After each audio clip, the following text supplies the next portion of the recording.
போற்றல் சரணம் சரணம் கும்பமுனியே சரணம் சரணம் திருவடிநாதா சரணம் சரணம் சித்தர்களே சரணம் சரணம்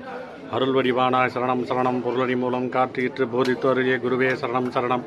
ஓம் அகத்தீசானம் என்றென்றோது அஷ்டசித்திதனை ஈவார் குளிகை ஈவார் காஷாய வேடம் ஈவார் அகத்தியரை தண்டனிட்டு மேறி செல்ல யாருக்கும் தடையில்லை. அகத்தியர்தான் இக்கியத்து உதிர்த்த யோகி ஆயிரத்தெட்டண்டமெல்லாம் அணையாச்சே நெஞ்சார நினைப்போர் கிழலாவானை நீங்காதார் குணம் தழைக்க நிதியாவானை செஞ்சாலி வயல் புரிஷு தில்லை மூதூர் சிலம்பொலி போல் பாடுகின்ற சித்தந்தன்னை விஞ்சாபமும் இல்லை போருணையும் இல்லை வேலுண்டு துணை வருங்கால் வெற்றியும் உண்டாம் அஞ்சாதிர் என்று யோகத்து தோன்றும் அகத்தியரை அருள் குருவை அகத்துள் வைப்போம். ஓம் த்ரீம் சத்குரு பதமே சாபபா விமோசனம் ரோக அகங்காத விமோசனம் சர்வதேவ சகல சித்த ஒளிரூபம் சதுருக சத்குருவே ஓம் அகத்திய கந்தகர்த்தாய நம ஸ்ரீமாத்ரே சம்பு சங்கல்ப கும்பசம்ப மகாத்மனே ஸ்ரீமத் அகத்திய தேவாய நித்யஸ்ரீ நித்யமங்கலம்.